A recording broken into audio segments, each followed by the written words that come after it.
Están viendo Weho Sport. You are watching Weho Sports. I am watching Weho Sports. It's the Hongo Shot of 2014. Weho Sports. Weho.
Hi, my name is Ken Todd. I'm Lisa Vanderpump's husband. I'm Jiggy's, the person that carries Jiggy, and I give a good shout out to Weho Sports. Thank you. I'm DJ. This is Jimmy Rollins, and you're watching Weho Sports Show. Thank you very much. Hey, this is Kike Hernandez, and you're watching Weho Sports Show. I'm Justin Turner, and you're watching the Weho Sports Show. Well, good evening and welcome to Weho Sports. My name is Raul Alonso and I'm your host. Welcome West Hollywood, La La Land, and around the world to another edition of this wonderful sports show. We have a very exciting show today, but let me first welcome my co-host, Senor Omari Washington. Welcome. Thank you. Thank you for having me. It's a pleasure to be here. Good to see you again. And let me introduce our guest. His name is TerrySmith, and he's a life coach. Welcome. Thank you. Mr. Thank you for Terry. having me. It's good to be here. How are you, sir? I'm doing fantastic. Well, let's get right down to it, since you're here and you've been inviting your nails and all of that stuff, and we don't want you to ruin all of that. Thank you. I appreciate you might that. need a manicure and pedicure Yes. and all of that stuff. So tell us exactly what got you into being a life coach. I've always wanted to spend time helping people. I feel like I have a gift of really helping people understand who they are. And that just led to me getting trained to be a life coach. And it's just my joy and my passion to really work one-on-one with people to help them realize their potential. And it just makes me feel really great to do it. Nice. Do you have a question for me? Yes. What type of clients do you work with? I work with all sorts of folks. I do a lot of work with the LGBT community because it's a community that I'm part of and that I know well, and I know how often we don't realize how great we are. And so I work with women because I think that a lot of women spend so much time taking care of other people that they really don't spend time taking care of themselves. And so I really work with people to help them really connect with their emotional center, with their core. And so I think women, LGBT folks, just really anyone. Awesome. What is really a life coach? Life coaching, it's interesting that we're here on this show about sports, Right. right? Because a coach is really somebody who really kind of helps identify your strengths and the areas you can improve in, and then gives you techniques and skills to improve upon that to get you ready for the big game. And so a life coach really kind of helps you get ready for the big game of life. Every day kind of showing up, kind of helping you take yourself to the next level. And so coaches work with you one-on-one. They don't do it for you. They give you homework, they give you practice and all that to get you ready for that big event.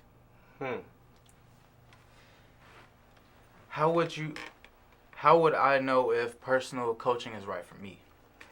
I think you would know because you feel like your life is, you've kind of plateaued and you're ready to take it to the next level. You kind of want to be a high performer. You want to kind of experience more joy and more peace, or maybe there's a specific project you want to do. You maybe want to lose weight. Maybe you want to write a book, and so you would identify a coach to kind of help you through that process with techniques and challenges and all of that. People might say that sounds like more like a therapist, but it's not a therapist. Can you explain the difference between the two, the coach and the therapist? So a life coach really, your work with a life coach is usually very time specific. I would say probably about 12 weeks. A therapist is more focused on, it's usually long term. And there's also emotional and psychological stuff that they work through. So maybe it's self-esteem, maybe there's some abuse, some trauma. And so they really kind of hone in on a specific topic and really work with you to kind of help healing occur. Whereas a life coach is really about a process, a specific time frame to get you to that next level. And more specifically, how do you work with your clients? So I initially sit down with people and we identify some goals that they want to achieve. So it would be, for some people, it's about they want to write, or they want to lose weight, or they want to experience more joy and peace. And so we identify some agreed upon goals, and then I take them through a process. So usually we spend some time becoming really clear about what it is they want and why they want it. Because a lot of times people aren't very clear about what they want. And are they willing to do what it takes to accomplish that? And so really sitting down with people, going through a process to help them identify what's really important to them, and then really challenging them to make it happen. Do people have a life coach for their whole life, or is just like you said earlier, 12 weeks, or just to help them with that issue on hand? How does... I think it really depends. Some people need a life coach only for a specific span of time to accomplish a specific project. It's usually tied around a specific project that someone wants to see happen. And so once that project happens, then the work is done. Some people then come back to the life coach for a tune-up, if you will. That maybe they've, if they're training for something, or if they are doing something and they get kind of stuck, they go back to a life coach for like tinkering and kind of fine-tuning. So what is a typical session like? A typical session with me is usually about an hour. We start off with some meditation to kind of help people get centered and become present in the moment. And then we usually do a check-in about what happened the week before. We usually review what I call soul work or homework that I've given to them before. And then we go through a process. We talk about what's happening with them, what accomplishments they've had, what they need to do, what else needs to happen. And it's usually about 60 minutes. Awesome. So what do the clients expect happening in their body or in their mind after you have worked with them? I think people expect to see change because, life coach is not cheap. Right? The process is not cheap, and so I think they expect to see things happen, and so they come in wanting to get to the point that they say. So if you say, for example, I'm going to lose weight, and so you get together with your coach, and there are specific benchmarks that are set, and so clients expect that to happen, and a life coach is working with the individual to make sure you reach those points. What do you believe are the keys to a high-performance life? I believe clarity. I think it's really important for people to be clear about who they are, what they're about, what they want to accomplish. I think courage is another thing that is extremely important, because the courage to make those choices. Because oftentimes we have desires and things that we want to do with our lives, but we're afraid to express who we really are. And so clarity, courage. I think also productivity, in terms of, are you really accomplishing the things that you say you want to accomplish, right? And then also influence and impact. Like, are you impacting your world and the world around you in a way that's really positive? I think those are really kind of the keys. So clarity, courage, productivity, and influence. But your expertise goes beyond all those four. I was looking on your page, and it had a list of over 30 different things that includes psychologically and emotionally and all this other stuff.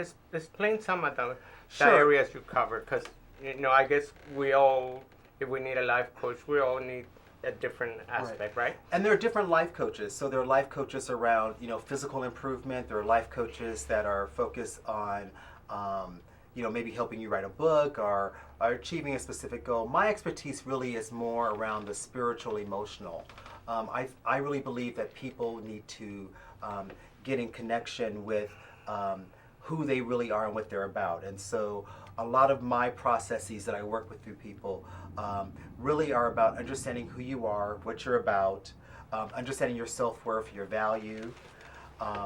And so it does involve psychology. It also involves spirituality, which is different than religion. Spirituality is really kind of connecting with, if you want to call it God or the divine or the goddess or source or whatever you want to call it, that larger part of you that really loves you and adores you. And so that's where the meditation comes in.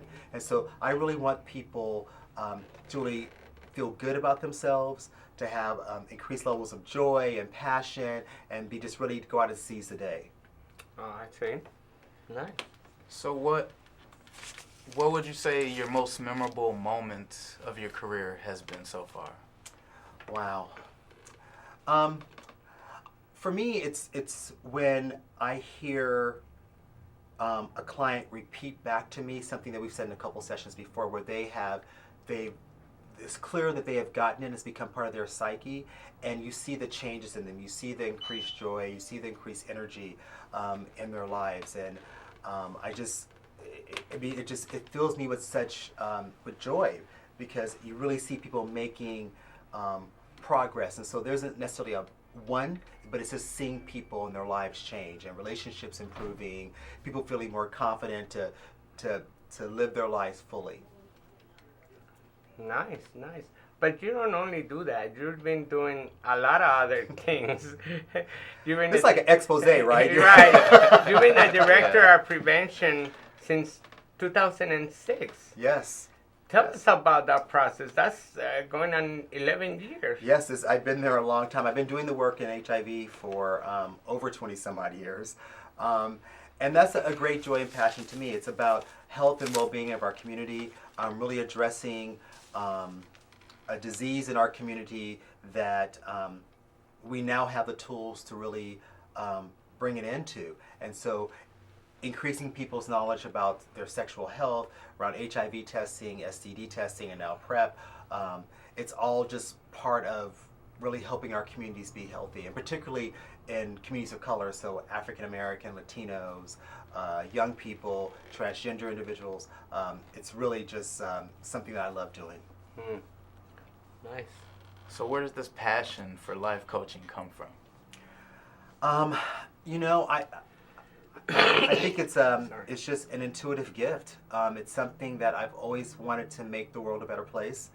And I know this through my own journey of coming to accept who I am and how good I felt.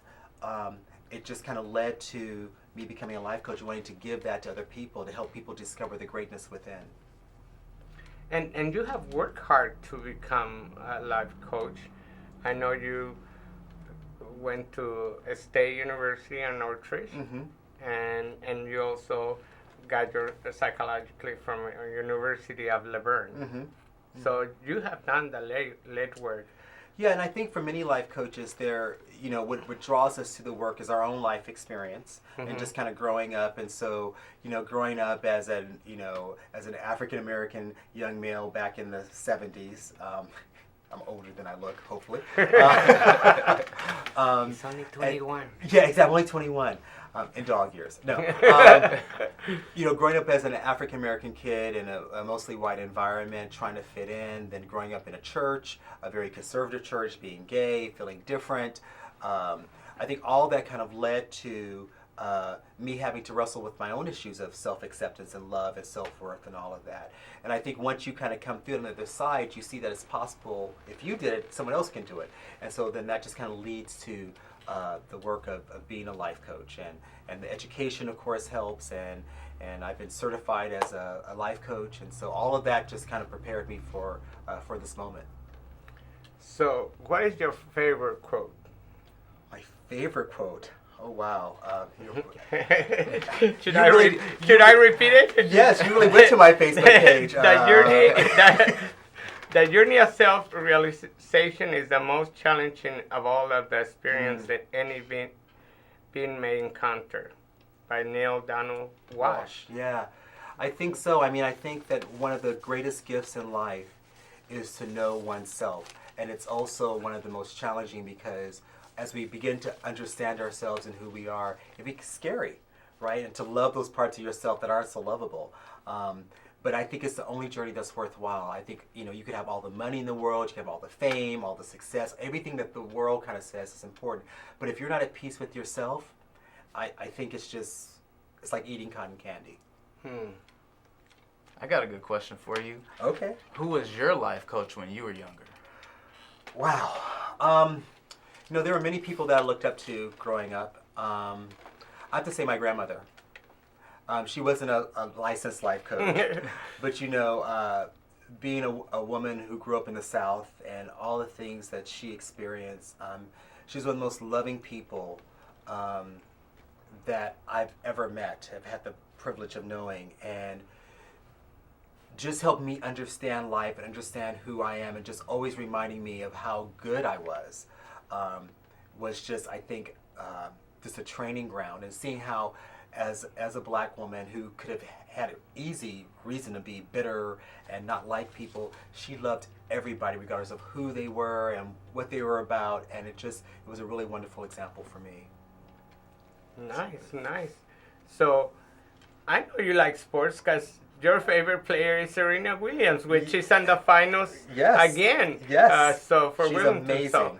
So, what drives you to her? What's so special about her that you love?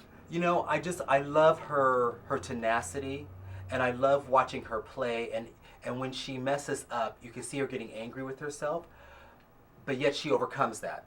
And she has such laser focus, and she's so confident in her game and in herself. And as a personality, she gets attacked with a lot of negative stuff, but when you hear her speak, it doesn't affect her.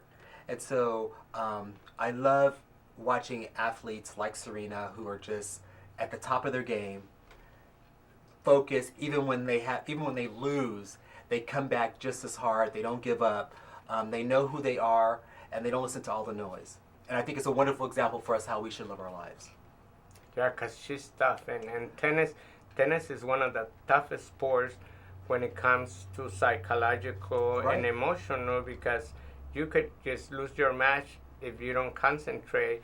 It just could go ruined right quick. Right, and I think the other thing too about Serena that is so amazing is that you have all these people cheering against you, and she's a black woman in a sport that is predominantly white, and particularly when she started, two girls from Compton, her and her sister, and yet they have ignored the noise and just kept on taking their game to the next level, and so I find that very inspiring. And they have done a lot of stuff for tennis that normally other white players have never done. Like they are all into equal pay, and her and her sister got that happening, and I mean I think it was outstanding for that, and for her to be the number one in the world for like the past 4 years, it has to be kind of ridiculous, Right. But it's amazing. I mean, it just shows that when you really believe in yourself and you know who you are, when you have clarity, right, about who you are and what you're about, that you can achieve anything. And I think that she's a perfect example of that. That's why I just adore her. So let's say when she had that outburst that everybody criticized her so much for, but McEnroe used to do it all the time, and nobody really cared. If you were her life coach, what would you have told her then? You know what? I think the example of when men do it, right? We would certainly process that. I think I would also talk to her about making peace with it. It happens. She was frustrated. She was angry. And I would actually applaud her for getting it out, right? And so, when you're feeling that kind of stuff, we're so used to stuffing stuff in. She got it out and she moved on. And so the capacity to have an explosive moment, or a moment maybe that's not very pretty, right? Deal with it, forgive yourself, and just move on. And just commit to next time doing a little bit better or reacting a little bit differently. And so maybe kind of processing kind of what was going on, what was the trigger, so that next time you'll have a different reaction. Interesting. So, what type of obstacles have you faced and overcome? Well, growing up a skinny black kid in Carson, and going to white schools and being told that I wasn't good enough, being always kind of different because I was gay in a church setting. I think those were early obstacles, you know, growing up as a kid whose father went to work when they didn't come home, so the whole issue of abandonment. I think those were a lot of obstacles early on that happened to me that I had to kind of overcome to come at peace with myself and not make my father's abandonment about me, to ignore the noise of some of the white kids who didn't know any better but would make these comments about me being different, to find my peace with God being a gay person. Those, I think, are just a couple of examples of things I've had to overcome to get to where I am today. Wow, you're a really strong person. Oh, thank you. Nice. You inspire me. Oh, okay. Good that I'm doing my job. That's nice. But you know, we talked about sports here, and we know the Super Bowl is going to be in a couple weeks. Yeah. And we know how many young men are playing in the Super Bowl, and their life is going to change after they win the Super Bowl. A lot of them are going to come into big, fat contracts, and they probably don't even know what to do with it. So if one of them was your client, how would you break it down? How would you explain to him, look, your life is about to change. You can't be out there going around. You can't be doing all this stuff. How would you approach it? What would you say to them? Well, I think, I mean, I would really hopefully be able to work with them before they came into all this money, because I think it's much easier to have a plan of strategy about how you're going to deal with something if you've thought about it, as opposed to if you have to just kind of react to it.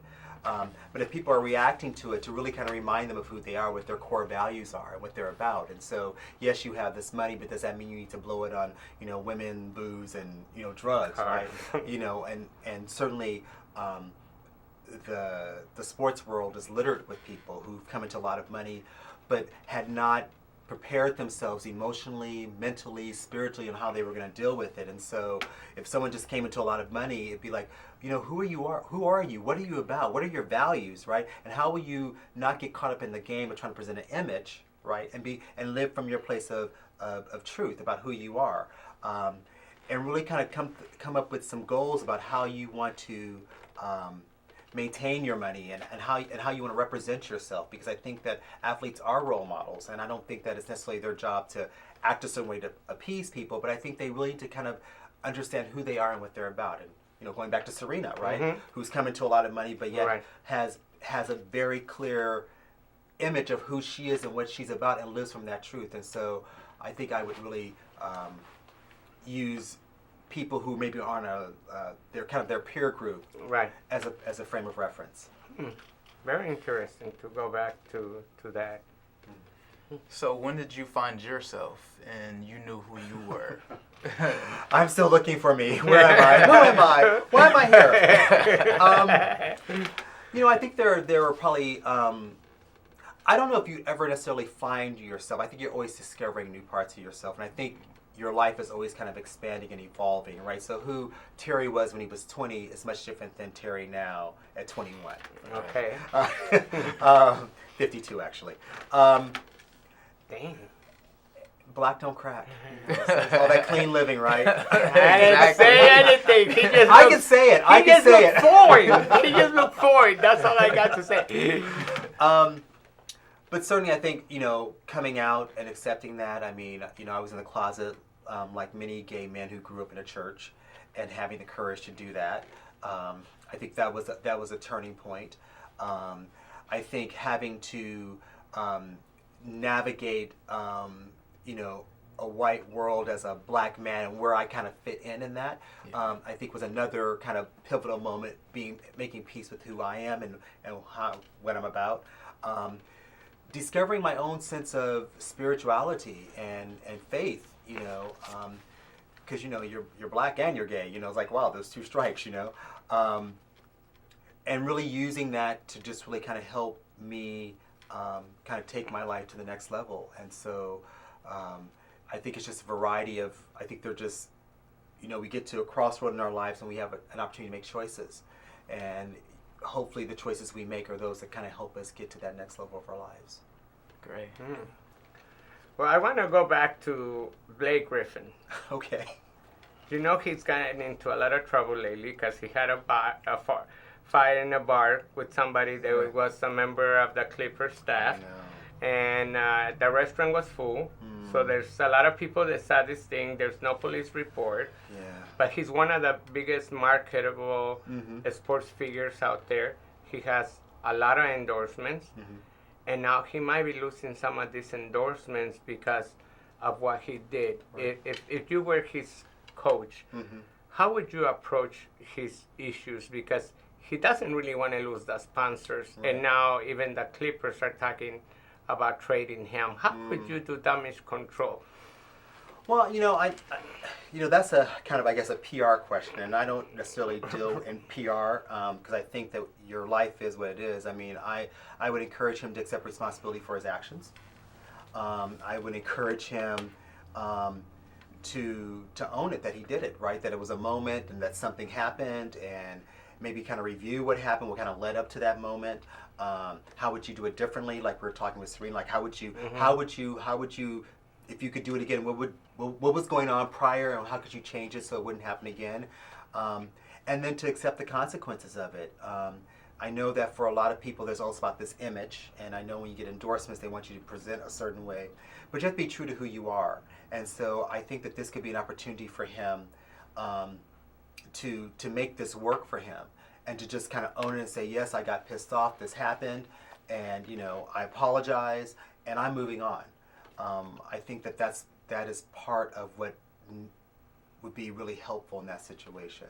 Because I think if you try to do damage control, you're not really dealing with the real issues. And, I think, that's a kind of a PR game. And I think for a lot of celebrities, they do a lot of damage control, which I don't think is helpful. The whole thing is that the league is coming down on him, and they're most likely going to suspend him because he broke his hand and he's going to be out for 4 weeks. Right.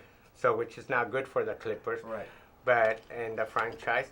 But, we're almost out of time. Can you tell us where people can find you? Sure. So you can reach me by email at unlimitedpotentialcoaching6363@gmail.com. I'm sorry, I'm getting direction to look at the camera. This is new to me. Or you can reach me on phone, 323-379-9904. So again, it's 323-379-9904, or by email at unlimitedpotentialcoaching6363@gmail.com. And thank you for coming. And before we leave, I just want to touch and say thank you to the Rams organization. We reached out to them because there's talks about how they're going to accept the LGBT, and they responded and they said on their email that they're planning everything and they're underway moving here. And as soon as they move and get settled down, they're going to reach out to Weho Sports, and they'll come and talk to us and let us know if they're going to have a gay night, how they're going to cater to our people. So thanks again from organization for answering that. Thank you, Senor Omari, for a wonderful show. Oh, and thank you. Thank you, Senor Terry. We'll see you next week.